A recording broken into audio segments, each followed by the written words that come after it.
புது பதார்த்தங்கள் தொடர்கிறது. புதிய கோணம் பகுதியில் தீண்டாமை ஒழிப்பு முன்னணியுடைய ஒரு ஆய்வு கட்டுரையை நம்ம பேச இருக்கிறோம். பள்ளிகளில் எந்த அளவுக்கு சாதிய உணர்வு இருக்கு அப்படின்னு அவங்க ஒரு ஆய்வு கட்டுரையை வெளியிட்டு இருக்கிறாங்க. அது குறித்து தான் பேச இருக்கிறோம். இன்றைய விருந்தினர் திரு இந்திரகுமார் தேரடி.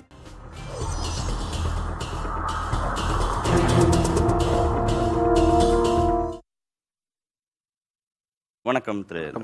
இதில் முக்கியமாக இந்த பள்ளிகளில் நடத்தக்கூடிய ஒரு ஆய்வு வந்து பார்த்தீங்கன்னா 321 அரசு பள்ளிகள் 36 மாவட்டங்களில் 441 பள்ளிகளில் அவங்க வந்து நடத்தியிருக்கிறாங்க. இதில் மாணவர்கள் வந்து தங்களை சாதி ரீதியாக அடையாளப்படுத்தக்கூடிய பொருட்களையே கட்டி வச்சுட்டு வராங்க. அதாவது ஒரு ஸ்டிக்கர் போட்டு, கைகளில் கயிறு, செயின், பொட்டு, கடுக்கன் இதெல்லாம் வச்சுட்டு வராங்க. இதை வந்து தெரிஞ்சே அவங்க அணிஞ்சிட்டு வராங்களா, இல்லை இது என்னன்னே தெரியாது, குழந்தைங்களுக்கு என்ன தெரியும், ஒரு விவரம் தெரியாத வயதுல இவங்க வந்து இதை அணிஞ்சிட்டு வராங்க அப்படின்ற புரிதலோடு இதை வந்து அணுகணும்? ரெண்டுமே இருக்கலாம். ஆனால் ஸ்கூல்ஸில் இப்போ செய்யப்பட்டிருக்கிற அந்த ஆய்வு ரொம்ப முக்கியமான ஒரு ஆய்வு. தீண்டாமை ஒழிப்பு முன்னணி இதை முன்னெடுத்திருக்கு. சொல்லப்போனால் இது தமிழ்நாட்டில் இருக்கக்கூடிய எல்லா அரசியல் கட்சிகளும் பொறுப்புணர்வோட பள்ளிகளில் என்ன நடக்குது அப்படின்றத கவனிக்க வேண்டிய இடம். தீண்டாமை ஒழிப்பு முன்னணி அதற்கு ஒரு துவக்க புள்ளியாக அமைந்திருக்கு. ஸ்கூல்ஸ் வந்து ஒரு ஐசோலேட்டட் பிளேஸ் கிடையாது. அதுவும் part and parcel of the society தான். சமூகத்துல என்ன இருக்கோ அதனுடைய பிரதிபலிப்பத்தான் நம்ம சட்டமன்றத்திலையும் பார்க்க முடியும், பள்ளிக்கூடங்கள்லையும் பார்க்க முடியும். ஊருக்குள்ள திருவிழாக்களா இருக்கட்டும், கல்யாணமா இருக்கட்டும், சடங்குகளா இருக்கட்டும், சம்பிரதாயங்களா இருக்கட்டும், இது எல்லாவற்றிலையும் மாணவர்கள் ஒரு விஷயத்த பார்க்கறாங்க, அதற்கு பழக்கப்படுறாங்க. சரி, என்டர்டெயின்மெண்ட்டா அவங்க ஒரு இடத்துக்கு போறாங்க, சினிமாவுக்கு போறாங்க அல்லது பார்க்குக்கு போறாங்க அப்படின்னா அந்த இடத்துலயும் அவங்க சாதி ரீதியான விஷயங்கள் அவங்களுக்கு மனசுக்குள்ள பதிய வைக்கப்பட்டு கொண்டே இருக்கிறது. சமீப காலமாக வரக்கூடிய பல திரைப்படங்கள் வந்து சாதிய வெறியூட்டலுக்கு அவங்களுக்கு வந்து மனசுக்குள்ள ஒரு விதையை போட்டுருது. ஆட்டோமேட்டிக்கா அவங்க படத்துல ஒன்று பார்க்குறாங்க, படத்துலையும் என்ன பண்றாங்க, பைக்ல ஸ்டிக்கர் ஒட்டுறாங்க, கையில கயிறு கட்டுறாங்க, அந்த சாதியினுடைய குறியீடு போல ஒரு பொட்டு வச்சுக்கிறாங்க. இதெல்லாம் பார்க்கும்போது என்னது இது இப்பெல்லாம் பண்றாங்களேன்ற ஒரு சின்ன கியூரியாசிட்டி மனசுக்குள்ள வருது. அதை சொசைட்டில பார்க்கும்போது தன்னுடைய அண்ணன், மாமா, சித்தப்பா எல்லா பேரும் அதே மாதிரி ஃபாலோ பண்றாங்க. அப்ப இது வந்து ஒரு எம்பளம் போல, இதுதான் நம்ம அடையாளம் போல, எல்லாருக்குள்ளே இருக்கிற அந்த அடையாள தேடல், அந்த கியூரியாசிட்டி அதையும் அவங்களை அணிய வைக்குது.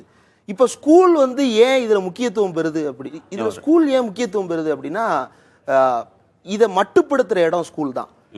இது அடையாளம் இல்ல. நீ வாசிக்கிற புத்தகம் அதுதான் உனக்கு அடையாளம், நீ வாசிக்கிற கருத்துக்கள் அதுதான் உனக்கு அடையாளம், நீ காலேஜுக்கு போய் படிப்ப அதுதான் உனக்கு அடையாளம், உனக்குன்னு ஒரு கரியர் அமையும் அதுதான் உனக்கு அடையாளம்னு ஸ்கூல் தான் அந்த இடத்துல அவனுக்கு வந்து பாத் டைவர்ஷனை கொடுக்க வேண்டிய இடம். அந்த இடத்துல இதுவும் சேர்ந்து வர்றது அப்படின்றதுதான் இப்ப பிரச்சனை. ஓகே, இப்போ இந்த பொருள்களை அணிந்து கொண்டு வருகிற போதே நான் இந்த சாதிக்காரர் தான் அப்படின்ற அந்த புரிதலோடு தான் அந்த குழந்தைங்க அணிஞ்சிட்டே வராங்கன்னு சொல்ல வரீங்க? இப்போ ஒரு சிலருக்கு இப்ப 6ஆம் கிளாஸுக்கு மேல இருக்கிற பசங்களுக்கு வந்து அந்த புரிதல் ஓரளவுக்கு இருக்கலாம்.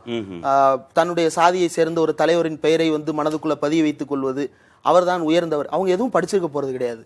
அந்த சாதி தலைவரை பற்றியோ அல்லது அவர் பேசிய நல்லிணக்க கருத்துக்களை பற்றியோ கூட அவங்க படிச்சிருக்க போறது கிடையாது. அவங்களுக்கு வந்து அந்த ஹீரோய்க்கான ஒரு இமேஜ் வந்து கண்ணு முன்னாடி நிக்குது. எப்படி வந்து ஒரு சினிமா நடிகரை தன்னுடைய ஆதர்சனமா ஏத்துக்கொண்டு அவங்க செயல்படுறாங்களோ அதே போல ஊருக்குள்ள இருக்கக்கூடிய சாதி தலைவர்கள், தன்னுடைய சாதியை சேர்ந்த முன்னாள் தலைவர்கள் அப்படின்றவங்களை வந்து அவங்க வந்து ஒரு போற்றுதலுக்குரிய நாயகர்களா மனதுக்குள்ள ஒரு ஹீரோ ஒர்ஷிப் அவங்களுக்குள்ள வந்துருது. அந்த ஹீரோ ஒர்ஷிப் தான் அடித்தளம். அந்த ஹீரோ ஒர்ஷிப் தான் நாளைக்கு அவங்கள சாதி வெறியரா மாத்த போகுது. அந்த ஹீரோ ஒர்ஷிப் தான் அவங்கள படிப்புல இருந்து டீவியேட் பண்ண போகுது. அந்த ஹீரோ ஒர்ஷிப் தான் சக மனுஷனா பார்க்க முடியாத ஒரு நிலையை அவங்களுக்குள்ள உருவாக்குது. இதனுடைய வெளிப்பாடு அவங்க என்ன பண்றாங்கன்னா, பிரேயர்ஸ்ல நிக்கிற போதே அவங்க வந்து ஒவ்வொரு சாதிக்காரங்களா தனித்தனியாக குழுக்களாக நிக்கிறாங்க. வகுப்புகளில் உட்காருகிற போது தனித்தனி சாதி குழுக்களாக அந்த மாணவர்கள் உட்கார்றாங்க. விளையாட போகும்போது அவங்க தனித்தனி சாதி குழுக்களாக மாறி விளையாடுறாங்க அப்படின்னு. அப்போ ஒரு மாணவன்கிட்ட ஒரு ஆய்வு நடத்தும் போது அவங்க கேட்டிருக்கிறாங்க, எதனால நீ அந்த ஒரு மாணவனை தாக்குன அப்படின்னு அவங்க கேட்கிற போது, நாங்க விளையாடுற இடத்துக்கு அந்த பையன் வந்தான், அவனை அடிக்கணும் போல தோணுச்சு, நான் அடித்தேன் அப்படின்னு அந்த மாணவர் சொல்றார். இப்போ நாம ஒரு ஆதிக்க சாதி, அந்த மாணவர் வந்து நம்மளை விட குறைந்த சாதி, அதனால அடித்தேன் அப்படின்னு அவர் சொல்றத மாணவர்கள் மத்தியில் இருக்கிற சாதிய பாகுபாடை புரிஞ்சுக்க முடியுது. பள்ளிகளே விழாக்களையே ரத்து பண்றாங்களாம். பட்டியலின மாணவர்கள் அதிக மதிப்பெண்கள் வாங்கினா அவங்களுக்கான பாராட்டு விழாக்களையே ரத்து பண்றாங்க. மாணவர்கள்ட்ட இருக்கக்கூடிய சாதிய உணர்வு குடும்பங்கள்லேருந்து வருவதாக நம்ம புரிந்து கொள்ளலாம். பள்ளி வந்து அதை சாத்தியப்படுத்த கூடாது இல்ல, ஆனா அங்கேயே அதை வந்து அவங்க சாத்தியப்படுத்துறாங்க. பள்ளி நிர்வாகமோ ஆசிரியர்களோ இல்ல, ஆசிரியர்களும் இப்ப ஊருக்குள்ள பொறுத்த வரைக்கும் இப்ப தனியார் பள்ளிகளா இருக்கட்டும், அரசு பள்ளிகளா இருக்கட்டும், க்ளோஸ் ப்ராக்சிமிட்டியில இருக்கிறவங்க தான் அங்க ஆசிரியரா வர்றாங்க, அங்க ஹெட்மாஸ்டரா வர்றாங்க. யாரோ ஒருத்தர் எங்கிருந்தோ வர்றவர் கிடையாது, அவரும் அந்த ஊரை சேர்ந்தவர் தான். அந்த டீச்சருடைய சொக்காரங்களும் சொந்தக்காரங்களும் கூட அதே பள்ளிக்கூடத்துல படிக்கிறவங்களா தான் இருக்கிறாங்க. அப்போ அவங்களும் அதே உணர்வோட உள்ளவங்க தான். ஆனா இந்த தீண்டாமை ஒழிப்பு முன்னணியே வந்து ஒரு சில இடங்கள்ல பாராட்டும் தெரிவிச்சிருக்கிறாங்க. சில தலைமை ஆசிரியர்கள், சில பள்ளி ஆசிரியர்கள், சில உடற்கல்வி ஆசிரியர்கள் ரொம்ப மென்மையாக அந்த மாணவர்கள் மத்தியில் இருக்கக்கூடிய இந்த சாதிவாத போக்குகளை மட்டுப்படுத்தும் விதமா ஒரு பஃபரா ஆக்ட் பண்றாங்க. அதற்கு எதிரான குரல் எழுப்பி இருக்கிறாங்க. தன்னுடைய சக ஆசிரியர்கள் இதை பேசும்போது குரல். அப்ப இது ரெண்டுமே கலந்துதான் ஸ்கூலுக்குள்ள இருக்கு. இது மட்டுமே இல்லை, ரெண்டுமே சேர்ந்துதான் இருக்கு. சமூகத்துல எப்படி இது ரெண்டுமே இருக்கோ அதே தான் ஸ்கூலுக்குள்ளேயும் நம்ம பார்க்க முடியுது. இப்ப இந்த டீச்சர்ஸ் இப்படி பண்றாங்க, இது ஏற்படுத்துற தாக்கம் அப்படின்றத பொறுத்த வரைக்கும் மாணவர்கள் மத்தியில எப்படி வந்து தன்னுடைய சொந்தக்காரங்க ஒரு தாக்கமோ டீச்சர்ஸும் ஒரு தாக்கம் தான். இதுல ரொம்ப முக்கியமான ரோல் பிளே பண்றது அந்த டீச்சர்ஸ் எதை சொல்லி கொடுக்குறாங்க அப்படின்றது. அவங்க பாடத்தை மட்டும் தான் சொல்லி கொடுக்குறாங்களா அப்படின்னா இல்ல. அந்த இடத்துல தான் இப்ப அறநெறி வகுப்புகள்ன்ற பேர்ல நிறைய நடக்குது. அவங்களுக்கு யோகா நடத்துறோம் அப்படின்ற பேர்ல நிறைய நடக்குது. அப்ப எக்ஸ்டர்னல் ஃபேக்டர்ஸ் வந்து உள்ளுக்குள்ள டீச்சர்ஸ் வந்து இம்ப்ளீட் பண்ணிட்டே இருக்குது தொடர்ந்து. அந்த டீச்சர்ஸும் அதற்கு வந்து பலியாகி கொண்டே இருக்கிறார்கள். அந்த மாணவர்களோட சேர்ந்து சில ஆசிரியர்கள் வந்து சில மாணவர்களை தொடமாட்டோம் அப்படின்னு சொல்றாங்க. சாதி பெயரை சொல்லி மாணவர்களை வந்து ஆசிரியர்கள் திட்டுறாங்க. தனியாக மாணவர்களை உட்கார வைக்கிறாங்க, சாதி பார்த்து உட்கார வைக்கிறாங்கன்னு ஆசிரியர்கள் மீதான விமர்சனங்களையும் இந்த ஆய்வு சொல்லுது. இது 1920 இருந்து இந்த பிரச்சனையை பார்க்கிறோம். 1920 சென்னையில முதல்ல சத்துணவு திட்டம் தொடங்கினப்ப, நீதி கட்சி காலத்துல தொடங்கினப்போ மாணவர்கள் வந்து ஒரு சில சமூகத்தை சேர்ந்தவர்கள் நாங்க இதெல்லாம் சாப்பிட மாட்டோம், இதெல்லாம் வந்து தீண்டத்தகாதவர்கள் சாப்பிட்றதுன்னு தவிர்த்து இருக்கிறாங்க. காமராஜர் ஆட்சி காலத்துல 1950களுக்கு பிறகு சத்துணவு அமல்படுத்தப்பட்ட போது நேத்து சுந்தரவேலு கல்வி இயக்குனர் நேரடியா போய் ஆய்வு செய்யறாரு. முதல் வாரத்துல போய் ஆய்வு செய்யும் போது பட்டியல் சமூகத்தை சேர்ந்தவங்க தட்டோட நிக்கிறாங்க, அதே போல மற்ற சமூகத்தை சேர்ந்தவங்களும் தட்டோட நிக்கிறாங்க. இப்ப இவங்களுக்கு என்னன்னா 2 பேருக்கு சாப்பாடு வேணும், ஆனா இவன் சாப்பிட்ற இடத்துல நான் சாப்பிட மாட்டேன் அப்படின்னு சொல்லி இந்த ஸ்டூடெண்ட் ப்ரொடெஸ்ட் பண்றான். அவங்களுக்கு ஆதரவா பேரண்ட்ஸ் வந்து நிக்கிறாங்க. அவர் என்ன சொல்றாருன்னா அந்த பசி வந்து அந்த நிலையை மாற்றியது, 2 வாரத்துல இது ரிவர்ஸ் ஆச்சு அப்படின்றாரு. இப்போ அப்படி ரிவர்ஸ் பண்ணதெல்லாம் என்ன ஆகுது அப்படின்னா மறுபடியும் இப்ப வேற ஒரு படிநிலைக்கு ஒரு எதிர்ப்புரட்சி மாதிரி வேற ஒண்ணு நடந்து கொண்டிருக்கிறது. அது சமூகத்தின் விளைவா தான் அங்கேயும் நம்ம பார்க்க முடியும். பள்ளிகள்ல சாதியில இந்த ஆய்வு கட்டுரை சொல்லக்கூடிய இன்னொரு முக்கியமான செய்தி, நகர்ப்புறங்கள்ல இருக்கிற பள்ளிகளை விட ஊரக பகுதிகளில் இருக்கக்கூடிய பள்ளிகள்ல சாதிய உணர்வு மாணவர்கள்ட்ட மேலோங்கி இருக்கு அப்படின்னு. அதுல என்ன காரணம், நகர்ப்புறங்கள்லயும் இதே சமூகத்து மக்கள் தான் மாணவர்களாக, பெற்றோர்களாக, ஆசிரியர்களாக இருக்கிறாங்க. கிராமங்கள்லயும் அவங்க தான் இருக்கிறாங்க. இந்த சதவீதம் இந்த அளவுக்கு பெருமளவுக்கு மாறுபடுவதற்கான அடிப்படை காரணம் இல்ல, நகரத்துல வந்து உங்களுக்கு வந்து க்ளோஸ் மானிட்டரிங் கிடையாது. கிராமங்கள்ல வந்து க்ளோஸ் மானிட்டரிங் இருக்கும். நீங்க வந்து பக்கத்து வீட்டு, பக்கத்து தெரு, பக்கத்து ஊர் எங்க போனாலும் யாராவது ஒரு சொந்தக்காரன் கண்ணில் பட்டுக்கிட்டே தான் இருப்போம். நகரத்துல அது கிடையாது. அதை தவிர 2 இடத்துலையுமே சாதிய பாகுபாடு அப்படின்றது தொடர்ந்து நீடித்து கொண்டே தான் இருக்கு.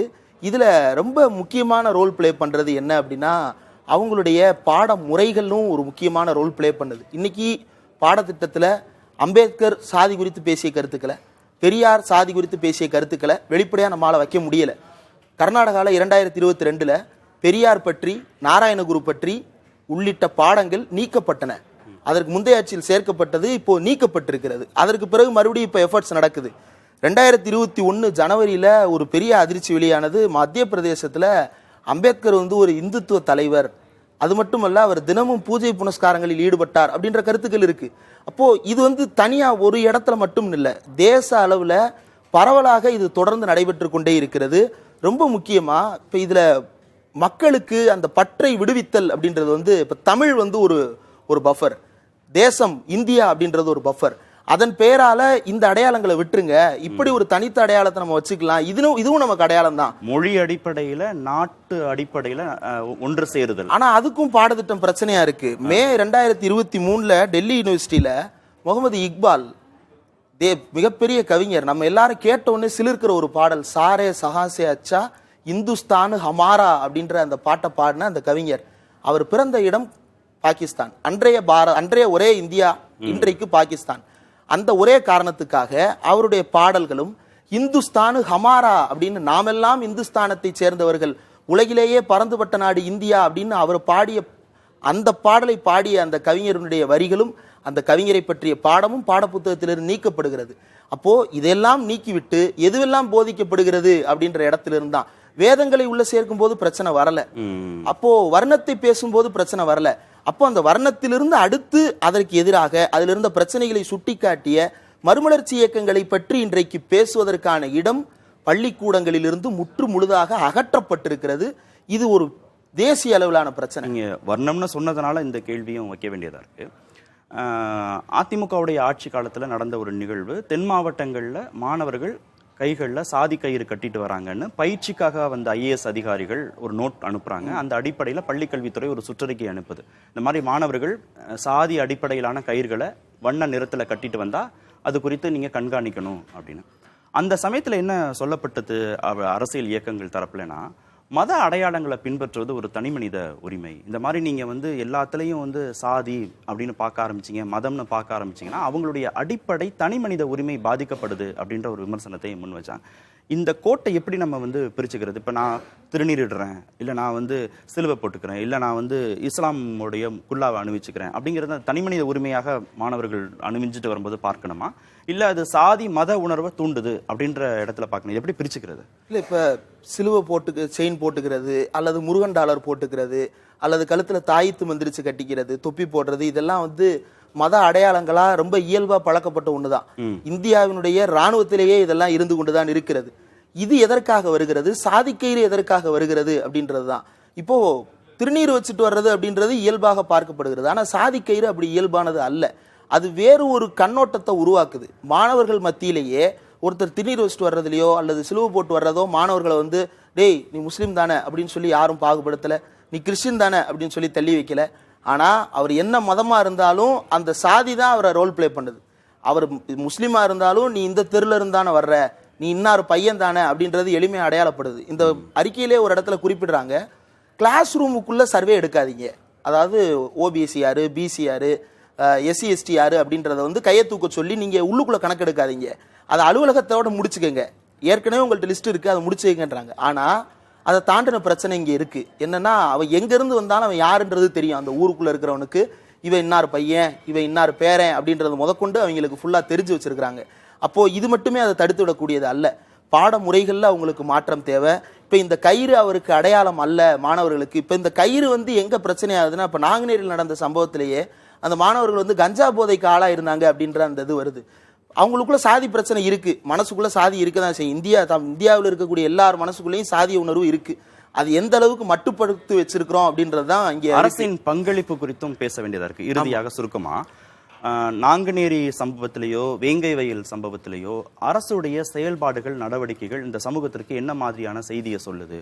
ஒரு பெரும்பான்மை சமூகத்துக்கு பக்கம் நிக்கிறோம் அப்படின்றத மட்டும் குறியீடாக அரசு தொடர்ந்து சொல்லிக்கொண்டே இருக்கிற போது பள்ளிகள்ல, குடும்பங்கள்ல, சமூகங்கள்ல சாதி குறித்த உணர்வு மட்டுப்படும்னு எதிர்பார்க்க முடியுமான்னு கேட்கறவங்களும் இருக்கிறாங்களே. இந்த விமர்சனம் நியாயமானது தானே? அரசின் அணுகுமுறையும் முக்கியம் இல்லையா? இல்ல, அரசு ஐசோலேட்டடா ஒரு விஷயத்தை அணுக முடியாது. அரசு ஒரு நடவடிக்கை எடுக்குது அப்படின்னா அந்த நடவடிக்கை சமூகத்துல பதற்றத்தை உருவாக்காத வகையில் இருக்கணும். இரண்டு சமூகங்களுக்கு இடையில சண்டையை உருவாக்காத வகையில் இருக்கணும். அரசு நான் இமீடியட்டா திடுதுப்புன்னு நடவடிக்கை எடுக்கிறேன்னு ஒரு வேளை உள்ள இறங்கி பை ரூல் ஆஃப் லா தான் நடக்க முடியும், நேச்சர் ஆஃப் ஜஸ்டிஸ்ல தான் நடக்க முடியும். அவர்கள் முறைப்படி விசாரணைக்கு உட்படுத்தப்பட்டு நீதி பரிபாலனத்தின்படி அவர்கள் தண்டிக்கப்பட வேண்டும். அதை அரசு செய்ய வேண்டும். அதுல கூடுதல் கவனம் தேவை, அல்லது அதுல துரிதமான நடவடிக்கைகள், வேகமான நடவடிக்கைகள் தேவை அப்படின்றது ஓகே. ஆனா இன்னைக்கு ஒண்ணு நடந்துருச்சு, நாளைக்கே தீர்வு அப்படின்றது ஒரு கியூரியாசிட்டி எல்லாருக்கும் இருக்கு, அப்படி நடந்தா நல்லா இருக்கும்னு. ஆனா அப்படி நடக்க வாய்ப்பே இல்லை. இந்த நாங்குநேரி சம்பவத்திலேயே அந்த ஊருக்குள்ள ரெண்டு சமூகத்தை சேர்ந்த மாணவர்கள் மத்தியில அந்த பிரச்சனை ஆயிருச்சு. ஆனதற்கு பிறகு 30 நாள் வரைக்கும் அந்த பட்டியல் சமூகத்தை சேர்ந்த மக்கள் வசிக்கக்கூடிய பகுதியில காவல்துறை அங்க பாதுகாப்பு இருக்க வேண்டிய நிலை ஏற்படுது.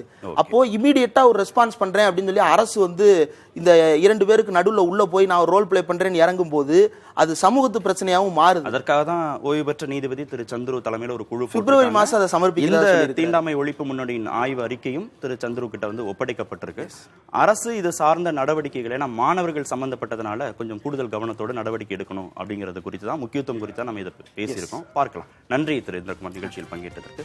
புது புது அர்த்தங்கள் நிறைவு பெற்றது. மற்றொரு நிகழ்ச்சியில் சந்திக்கலாம். நன்றி, வணக்கம்.